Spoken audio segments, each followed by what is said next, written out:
Live. This is Decision 2018, the debate for Oregon's governor. Hello, everyone, and welcome to the final debate for Oregon Governor. I'm Tracy Berry with KGW News. Tonight, the combined newsrooms of KGW and the Oregonian are here to serve you.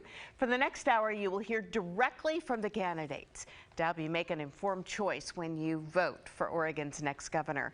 And we're joined by the top two candidates seeking the job tonight: Kate Brown, a Democrat and our current governor, and Knute Buehler, a Republican and state representative from beautiful Bend. Quickly, here's what you can expect tonight. The candidates will take questions from our panel of political journalists, including Laurel Porter from KGW, Steve Dean from the Oregonian, and Hillary Borrud, also from the Oregonian. PSU professor Chris Carey's back with us to try to keep everybody on time. Couldn't do it without you, Carey. And we'll also play video questions submitted by dozens of people from around the state. These have been great. Thank you so much to everybody who sent us questions. And you can continue the discussion through tonight's debate by tweeting with the hashtag ORGovDebate. We're going to kick things off with our panel and two questions from Steve Dean, so buckle up. Hey, Representative Buehler, good evening. In a state that last elected a Republican governor 36 years ago, and in an age where far too many Republican candidates are marching lockstep with Donald Trump, how do you persuade Oregonians to vote red instead of seeing red? Well, first, thanks for having me. Thanks for the panelists' hard work on developing the questions, and thanks to KGW and the Oregonian for your efforts with this. What Oregonians may not realize is that I represent the most Democratic district in the entire state held by a Republican. I'm used to making the case of why people can trust me to lead with an open mind, a caring heart, and a thoughtful voice. And that means talking about issues that Oregonians care about. Big unsolved problems like the difficulties with our K-12 education system, one of the worst homeless problems in the nation, and vulnerable foster kids all across the state of Oregon that aren't getting adequate care under Governor Brown's administration. Those are the kinds of things people care about, no matter if you're a Democrat, Republican, or independent, and those are the problems that I intend to solve as Oregon's next governor. Governor Brown, go ahead. Thank you for having us here tonight. It's been an incredible honor to serve as your governor for the last 3.5 years, and I'm running for re-election because I believe that by working together, we can build a better Oregon. I'm the only candidate in this race with a track record of bringing Republicans and Democrats together across the state to tackle the problems facing Oregonians. We brought folks together to invest in our transportation system. We brought Republicans and Democrats together to continue funding for the Oregon Health Plan. I'm also a candidate who has the guts to stand up against the Trump administration when the Trump administration stomps on Oregon and Oregon values, and I will continue to do that as the governor of the great state of Oregon. I think it's critically important that we have a strong leader that reflects Oregon values, and I'm the leader Oregon needs. Governor, I'm glad you brought up the Oregon Health Plan. You know, whatever his blind spots, your predecessor, John Kitzhaber, was determined to tackle the state's most intractable problems, including health care and PERS. In the last 3.5 to 4 years, have you shown similar ambition and the kind of results that merit a second term? Yes. When I ran for election in 2016, I said I'd do 3 things. We've been able to make great strides on one of them and be able to accomplish 2 of them. Number 1, making sure that we continue funding for the Oregon Health Plan. We now have 94% of adult Oregonians that have access to health care, and with my leadership, we now have 98% of children. I was able to get the bipartisan support to pass a bill called Cover All Kids, ensuring that 18,000 children, regardless of where they came from, have access to the Oregon Health Plan. My opponent voted no on that particular measure. I also was able to bring Oregonians together, Republicans and Democrats, to invest in the most comprehensive transportation package in Oregon history.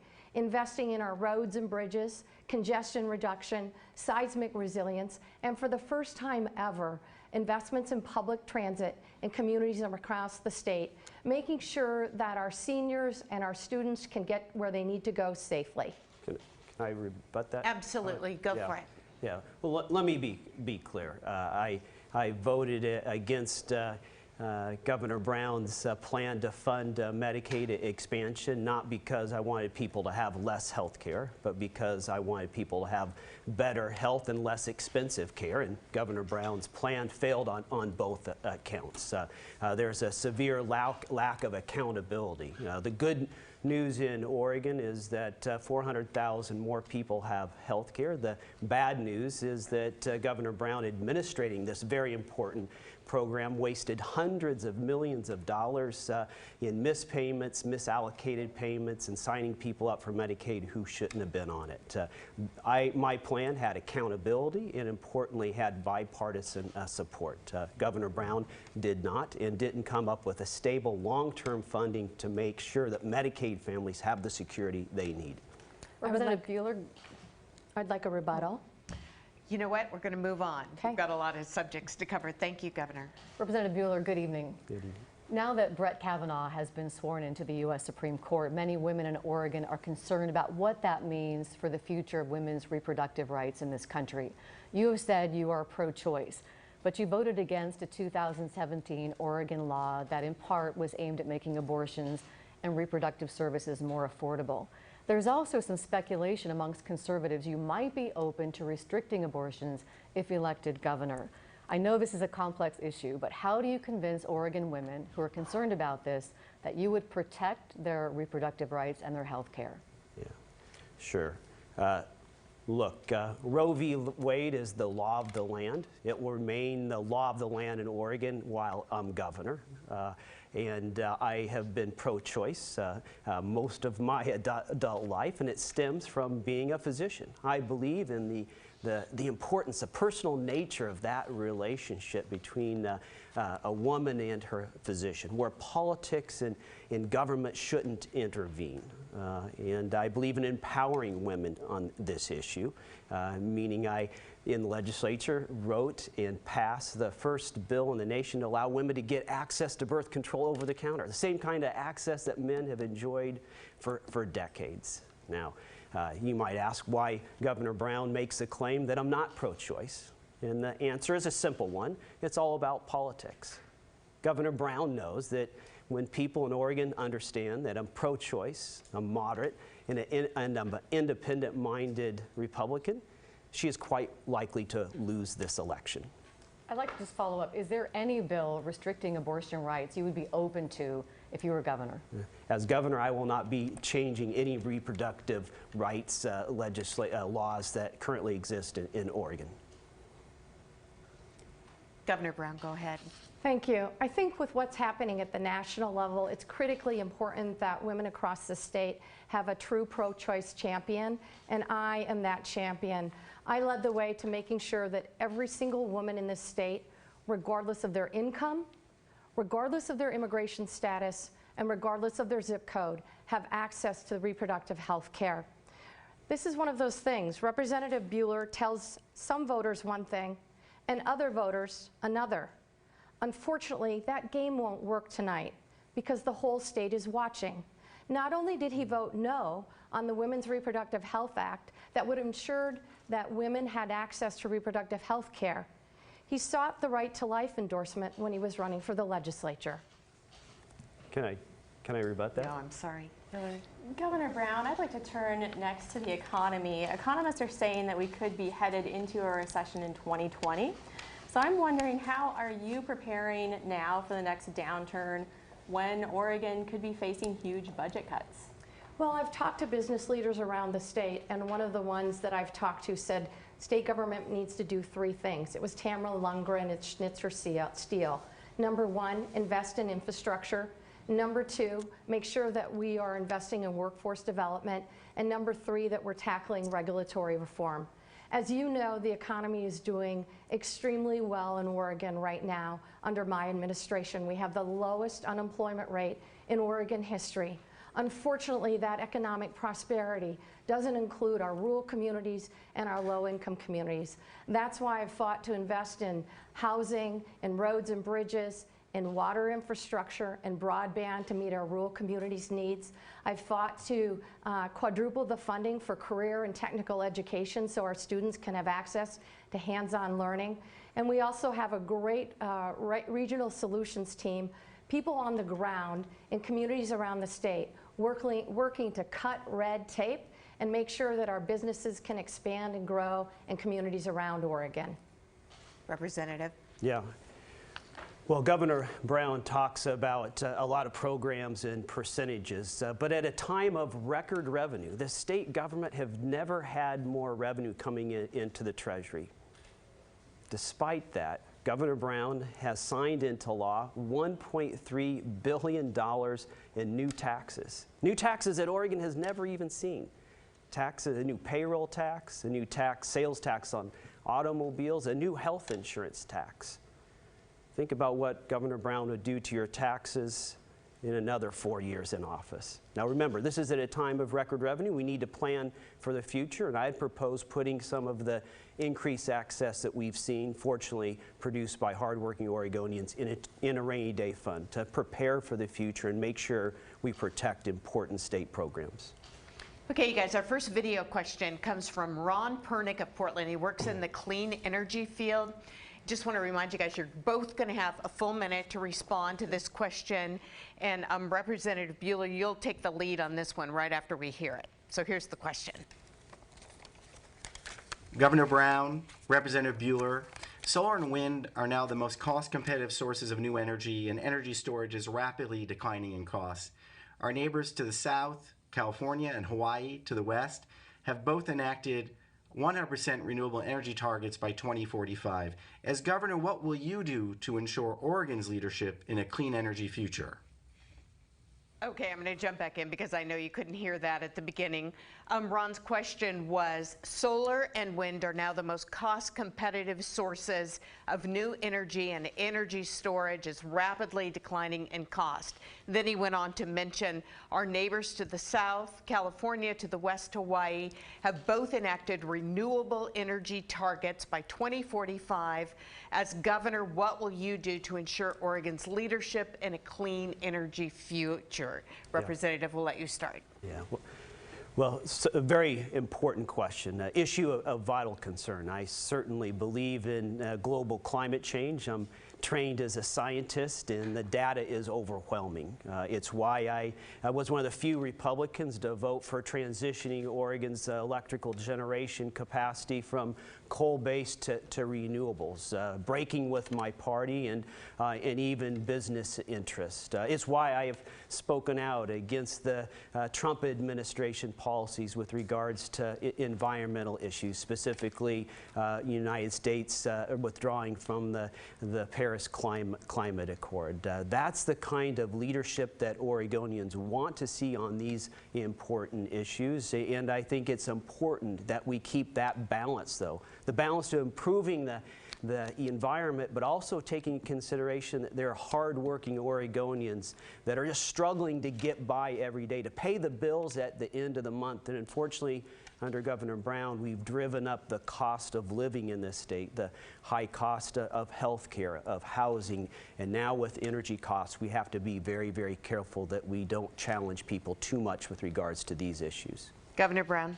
Well, as Oregonians, we're all feeling the impacts of global climate change.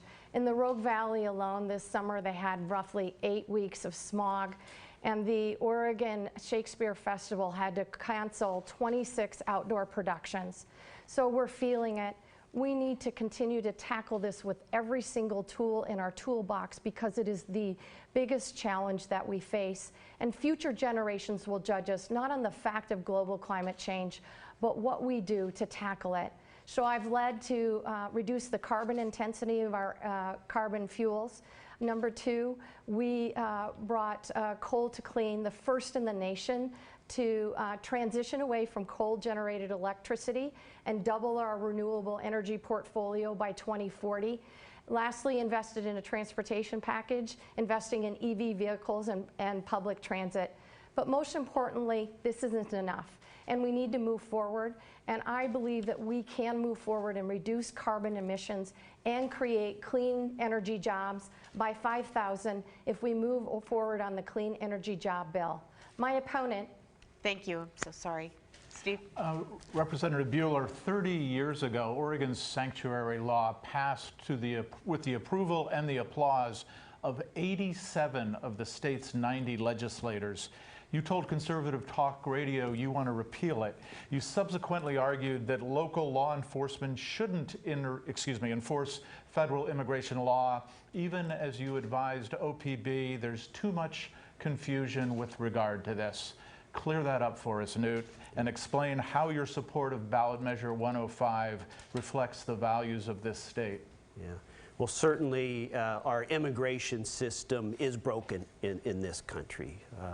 And the main cause is a lack of progress at the federal level. And it's the fault of both parties, both the Democrat and Republicans. And it's made all the worse by the divisive political rhetoric of President Trump. And I've certainly deviated and don't agree with his approach to Dreamers with regards to separating families, to even sending National Guard troops to the border.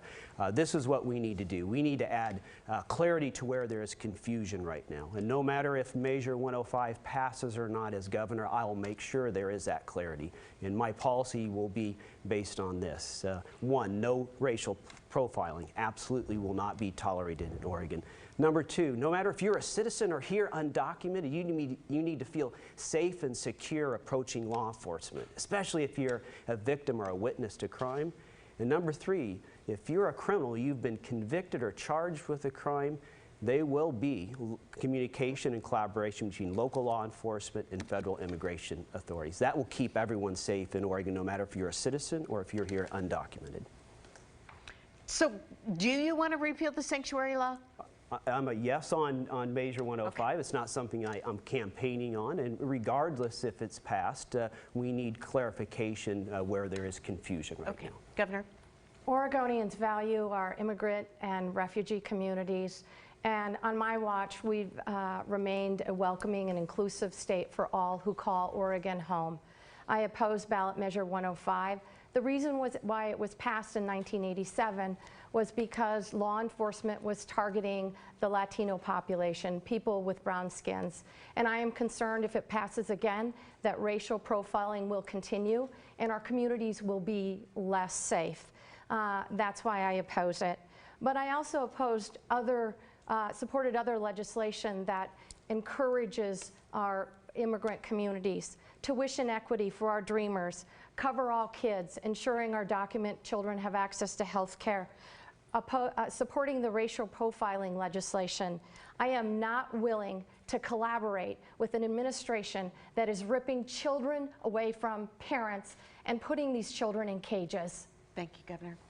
Governor, every election we hear candidates say education is their top priority, and they promise to improve the graduation rate. Yet in the 18 years I've lived in Oregon, it has not significantly improved. Under your watch, our graduation rate is still third from the bottom. What's going to be different if you're reelected? And can you give us a number? Where do you want the graduation rate to rank? What's achievable by the end of your term? Well, this is an issue, as you know, that Oregon has struggled with for decades, and it's absolutely unacceptable. I know what it feels like to have a child in my home not graduate from high school. We were fortunate. We had the tools and the resources they needed to make sure they got their GED, but not every family has that. On my watch, we've certainly made progress, but it's not enough. We saw the highest improvement in high school graduation rates since we started keeping track in 2017, and our communities of color saw a 7% increase in their high school graduation rates as a result of significant investments we made in those communities.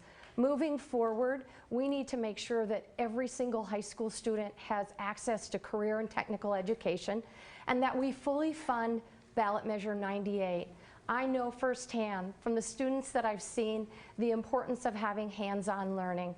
That means they get engaged in the classroom. They want to stay in school, and it connects the classroom to career. and they want to graduate, and it develops a skilled and qualified workforce. Can you give us a number, a graduation rate ranking by the end of your term? Middle of the pack, top third? 85% 2022. Representative? Well, the hesitancy to give you a number, Laurel, it just shows the lack of leadership from the governor with regards to this important issue. In fact, just 2 weeks ago, she said she has no control over this issue, even though she is superintendent and head of public schools and controls almost 70% of the budget that goes to our schools. It is the single biggest failure of Governor Brown is her indifference to fix our public schools. I will do it. I will lead where Governor Brown has not. And importantly, the biggest problem we need to face and solve is our classroom funding crisis, meaning not enough of the dollars are getting into kids in classroom learning to improve our graduation rate because it's going to a broken pension system. Now, Governor Brown has not been able to talk to her most potent allies to fix this problem, to fix the status quo. She won't, I will. Where will the graduation rate rank by the end of your term if you're elected? Yeah, my vision is as ambitious but achievable. I'll lead Oregon schools from the bottom 5 in the nation. And yes, even though Governor Brown says there's been progress, we have the 3rd worst still in the country. I'll lead Oregon schools from the bottom 5 in the nation to the top 5 in 5 years. I would like an opportunity for rebuttal. I think we're going to keep moving. It's such a short hour. Okay. I apologize. We have so many things we want to get through. And it is time for another video question. This one comes from Brittany Ruiz. Governor Brown, you will answer first. As a mother, I am very concerned that students do not get enough recess and PE. Currently, in Yamhill County, public school students only get 15 minutes of recess, and they take 30-minute lunch and cut it in half and give students another 15 minutes of recess. What would you do to make sure that there's more time spent enjoying the great outdoors?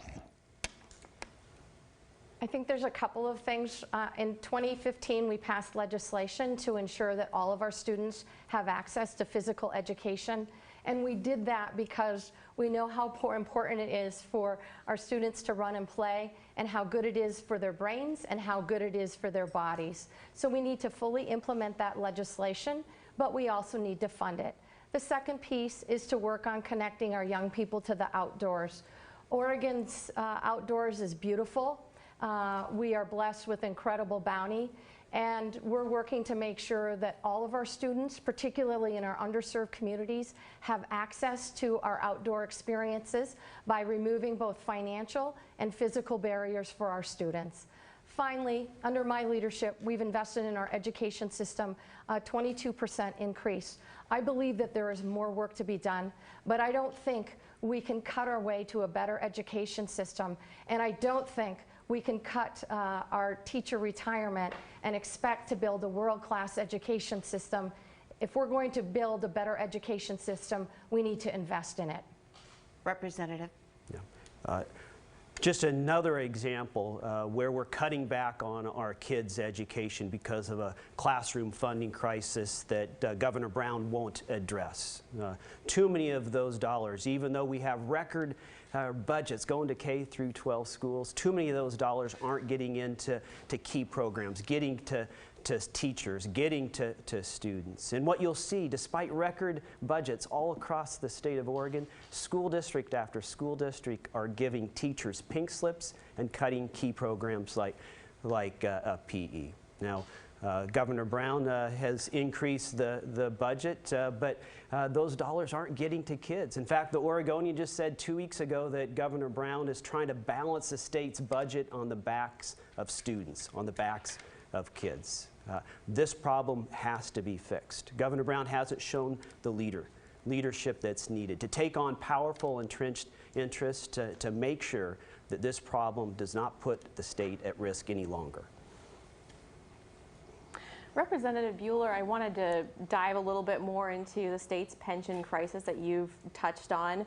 Oregon has a $22 billion public pension shortfall right now, yet the government is still covering 100% of the pension the payments into the pension fund. So should public employees be required to contribute to the pension fund?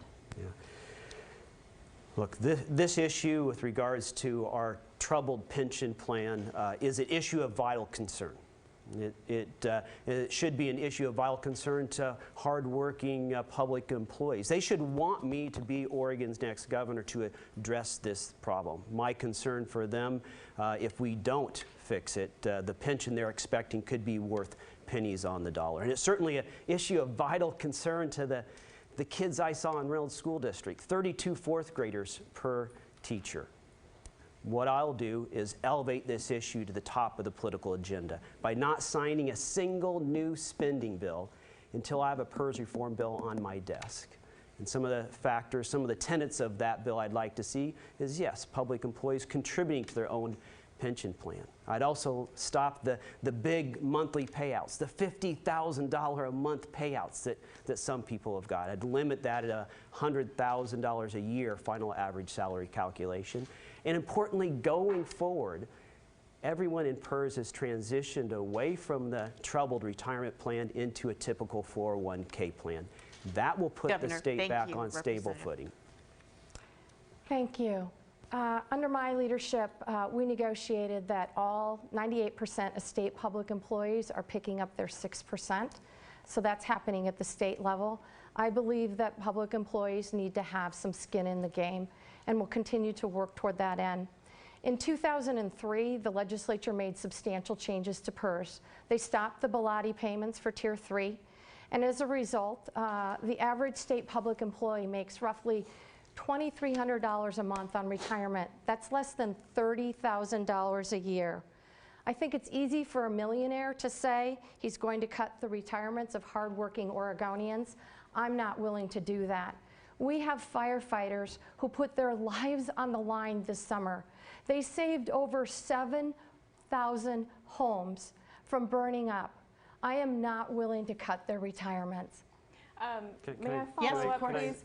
Governor, I'm wondering if you can answer, though, you referred to the 401k style plan that public employees are contributing to now, and they also got raises as part of that.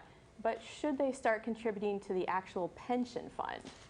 Certainly, I think that public employees ought to have skin in the game. As I said, under my administration, 98% of state public employees are picking up their 6%. I think we can do more. But here's the reality. These folks, our nurses, our teachers, our firefighters, our law enforcement, they put their lives on the line. They dedicate the best years of their lives to serving our children. I believe they deserve a safe, a secure, and affordable retirement. Representative Buehler, we'd like to give you a little more time. Yeah, thank you.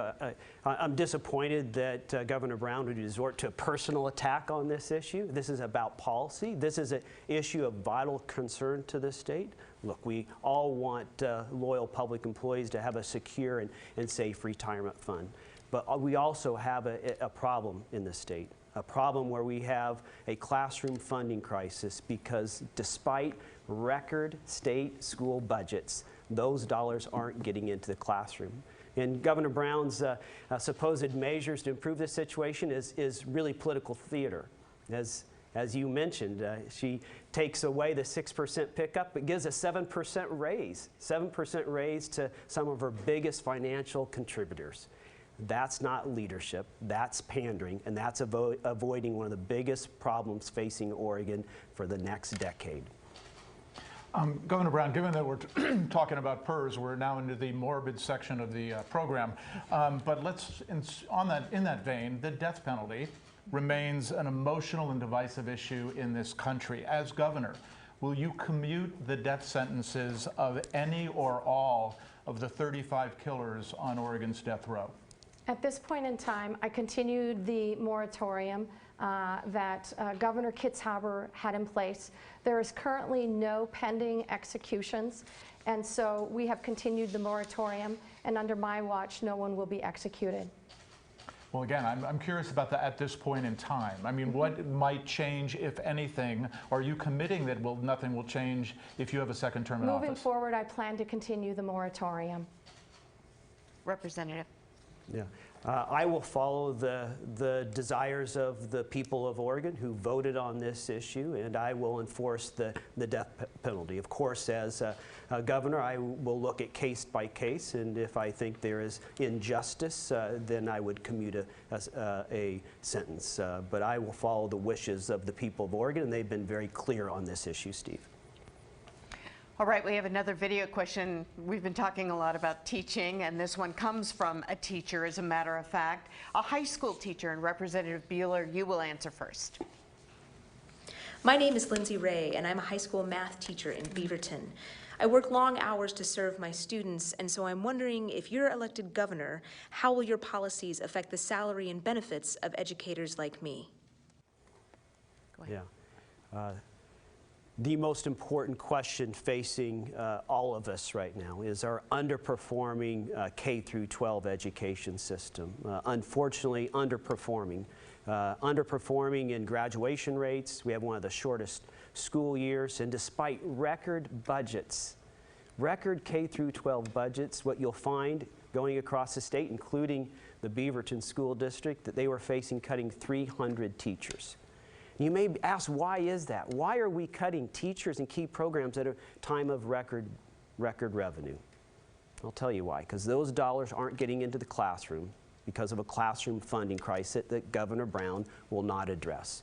We have to make hard decisions. We have to get those dollars back into the classroom. And importantly, we also have to increase our K through 12 budget. I'm proposing increasing it 15% the next 2 budget cycles.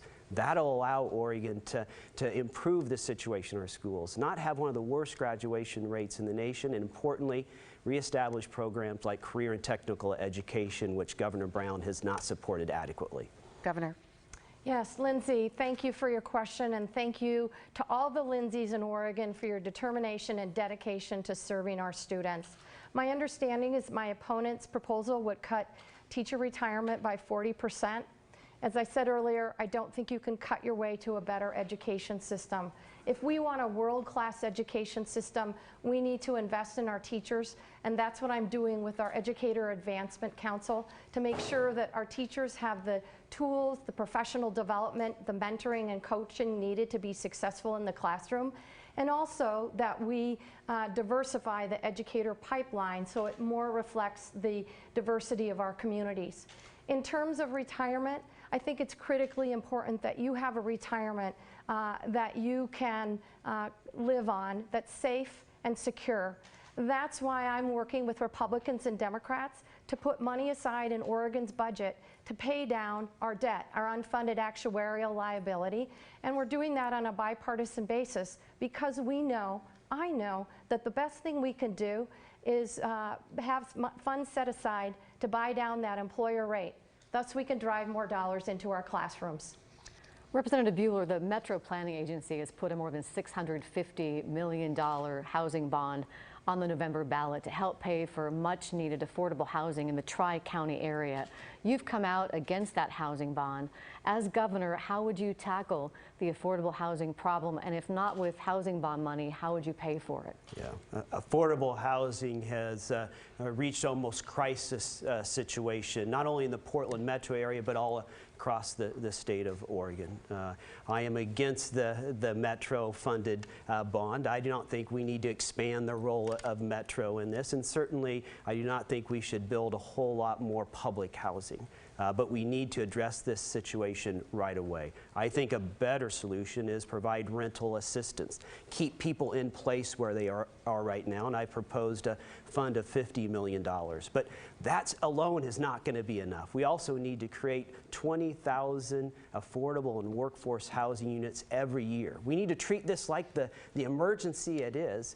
And importantly, why we're doing both of those things, we need to work diligently to decrease the cost of actually building houses in Oregon. Under Governor Brown's administration, we've driven up the cost of housing with increasing regulations, zoning requirements. That's not smart management. We need to decrease the cost of housing so everyone can afford to live comfortably in Oregon.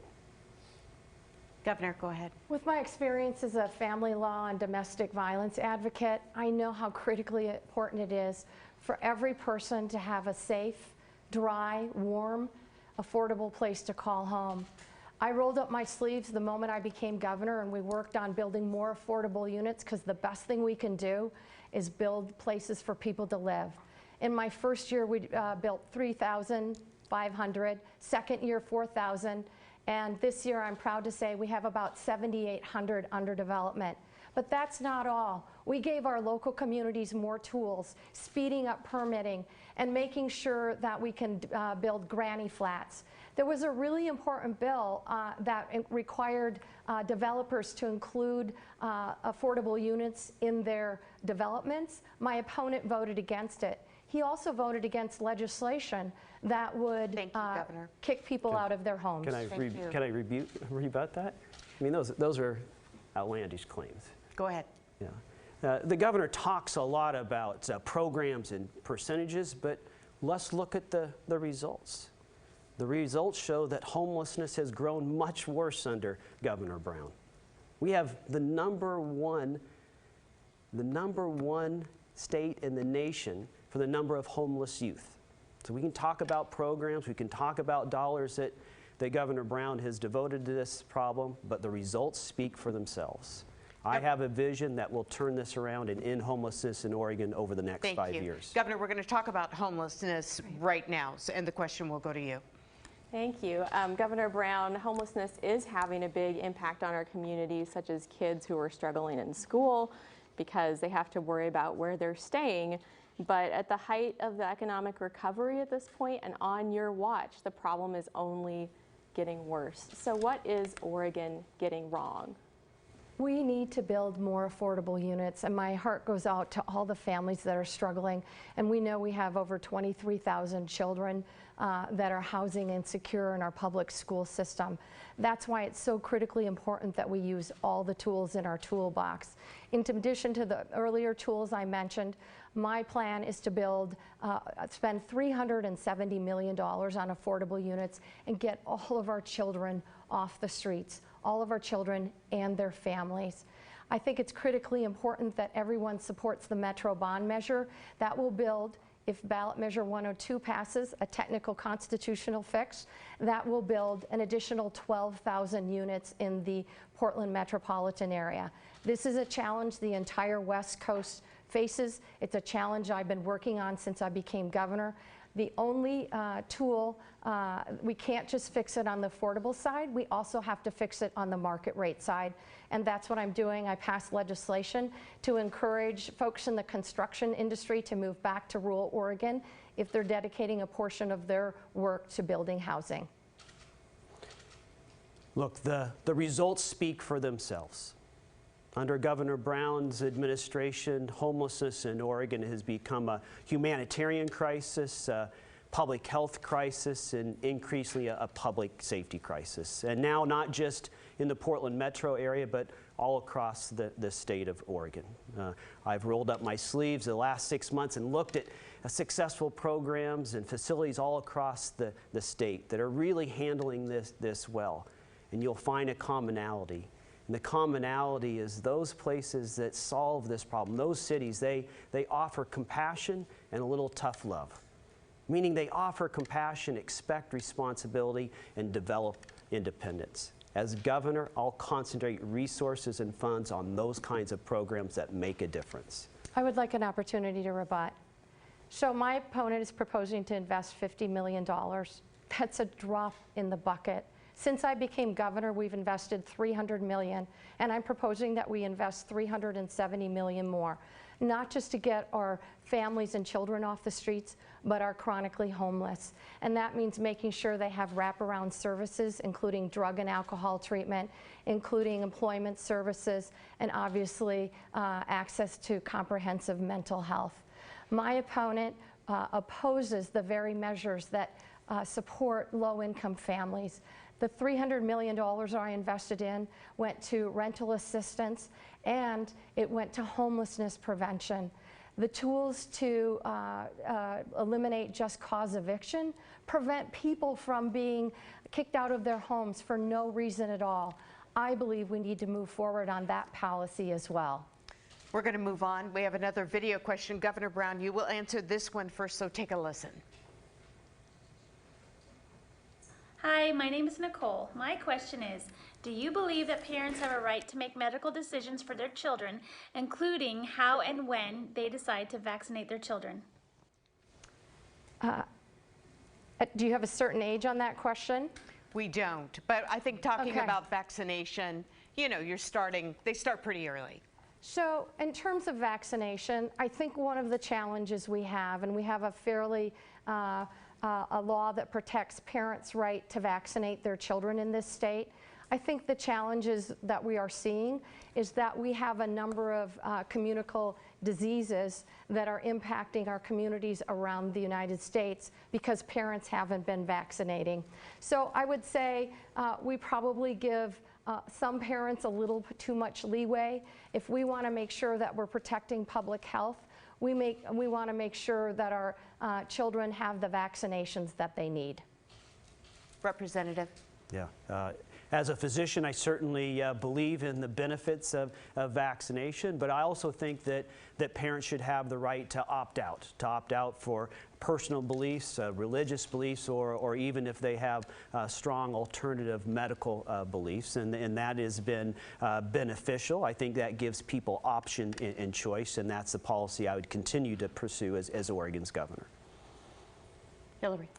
All right, well, I'm going to shift gears here to talk a little bit about transportation. So Representative Buehler, after years of planning and $200 million that was spent by the state of Oregon, the Columbia River crossing was scrapped 5 years ago. But in the last month, there has been renewed interest from several politicians to revive that I-5 bridge project. Do you think the state should re-engage and invest billions in new money in a bridge between Vancouver and Portland? Yeah.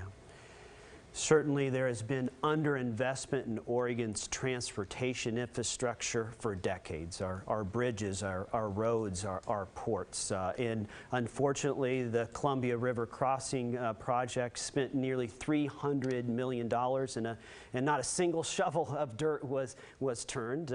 Unfortunately, Governor Brown, when she was Secretary of State, didn't even look into that situation. It was her duty as head of audits. But we do need to invest more in our infrastructure. I voted against the transportation package this last legislative session, or the 2017 session, because I didn't think it had enough investment for these types of important projects, especially for the Portland metro area. And I knew also that Governor Brown's policy was to bake into that legislation tolling.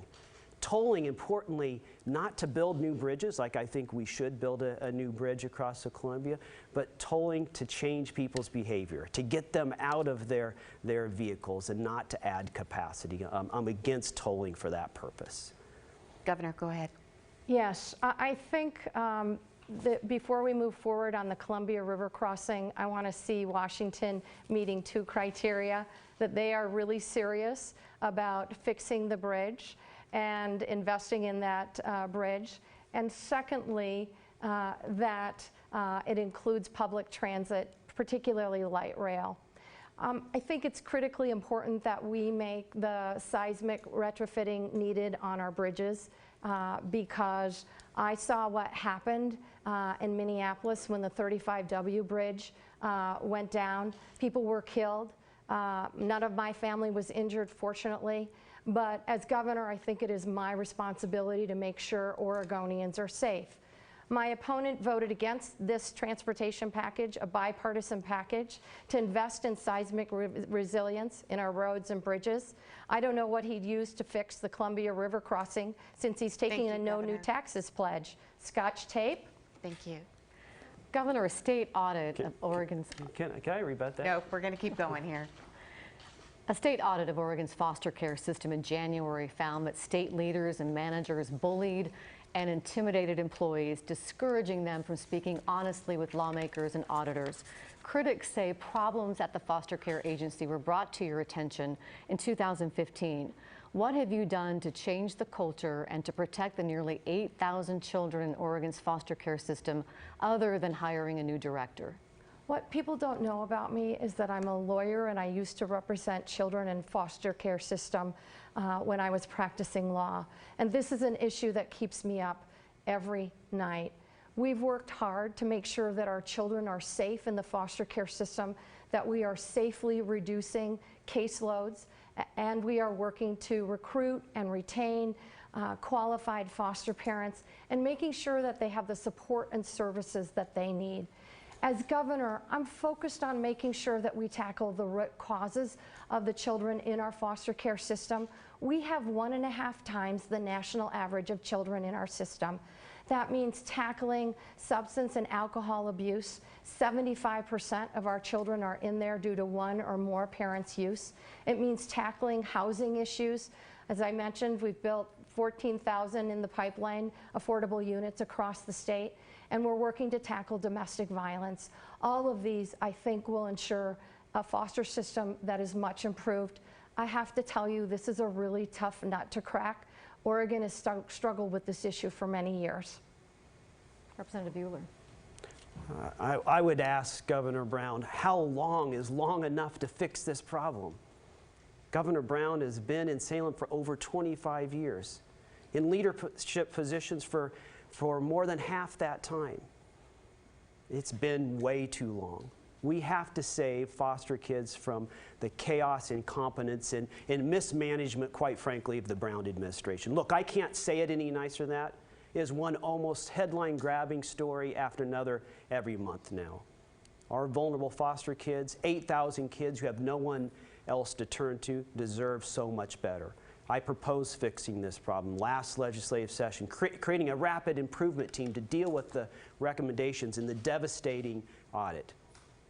What Governor Brown said is the status quo is fine. We don't need to do anything more. And under just the pressure of her colleagues, did she finally buckle under and try to address this problem?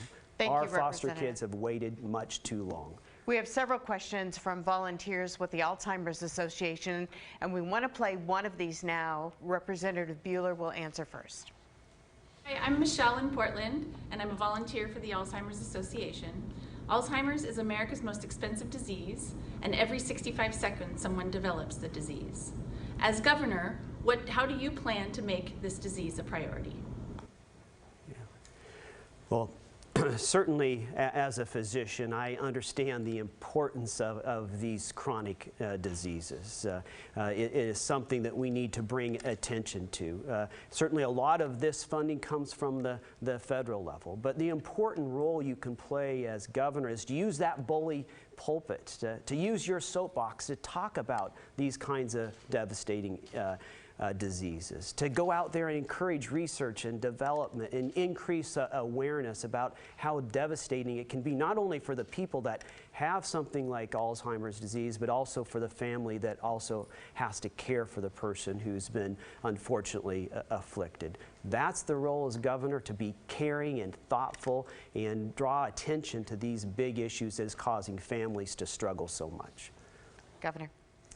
My granny lost her life to this chronic disease, and I know that many families in Oregon have been impacted by it. I think it's critically important that we invest in research and have the best tools and medications available, but I also think it's important that we create an elderly and senior care assisted living system that ensures that our seniors struggling with Alzheimer's or other diseases can stay in their homes or their apartments as long as possible, and when they can't, making sure that they can get the wraparound services that they need. It's also key for families struggling with members that have this disease to have important partnerships with the nonprofit community and making sure that families have access to supportive programs. I know it's been very healing for my family members, and I know it's healing for others. Representative Buehler, you've made leadership an issue in the campaign, and I'm searching for some on climate change. You're anti-coal but pro-fracking. You've dismissed a carbon tax as an attempt to generate a $1.4 billion slush fund for green energy profiteers. When the threat of climate change has never been more urgent, why the milquetoast argument that Oregon has done or paid enough to address the problem? Yeah. Well, Steve, I reject a lot of the premises of your question, as you can imagine. I certainly believe in climate change, and that's why I was one of the few Republicans to vote to transition Oregon away from coal-based electricity to renewable energy sources. It's why I've spoken out frequently against the Trump's administration policies, specifically with regards to withdrawing the United States from the climate accords.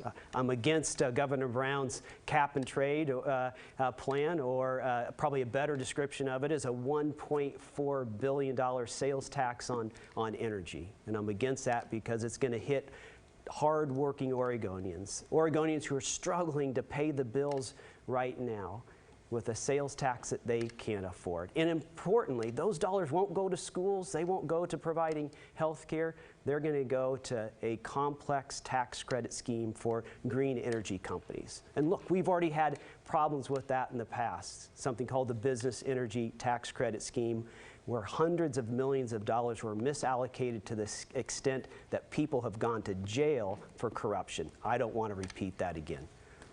Governor Brown. Well, the League of Oregon Conservation Voters agrees with you.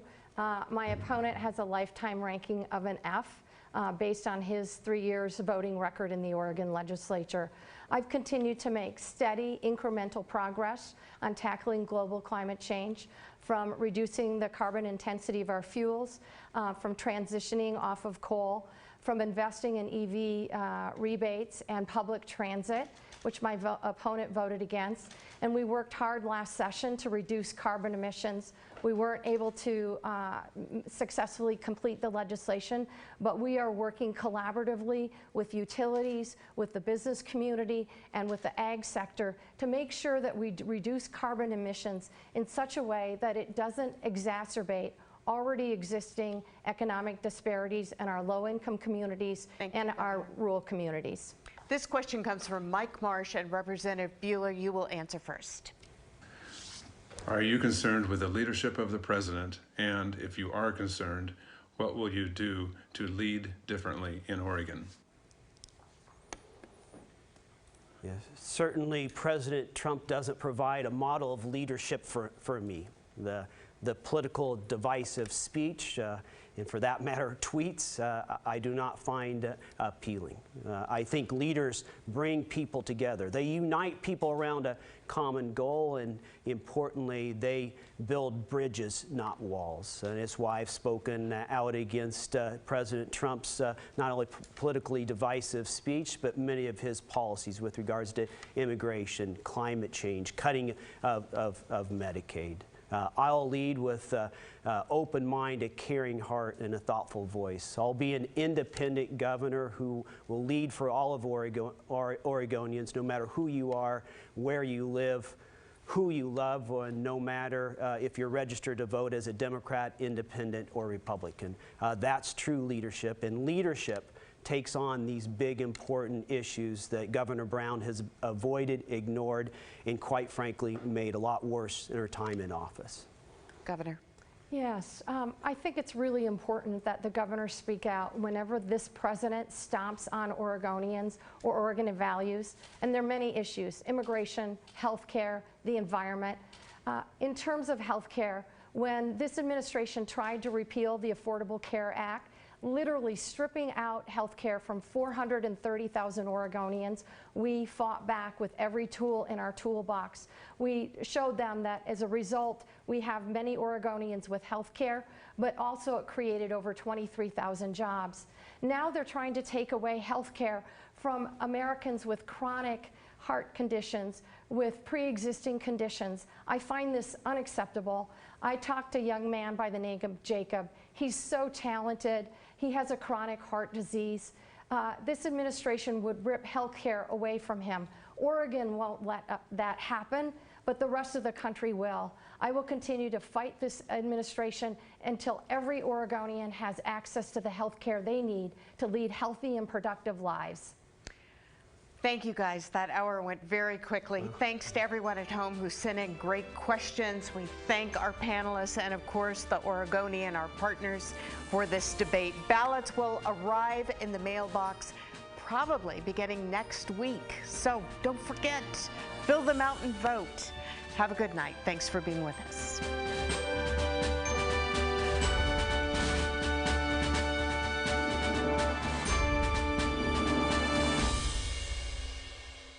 This debate has been sponsored by AARP Oregon.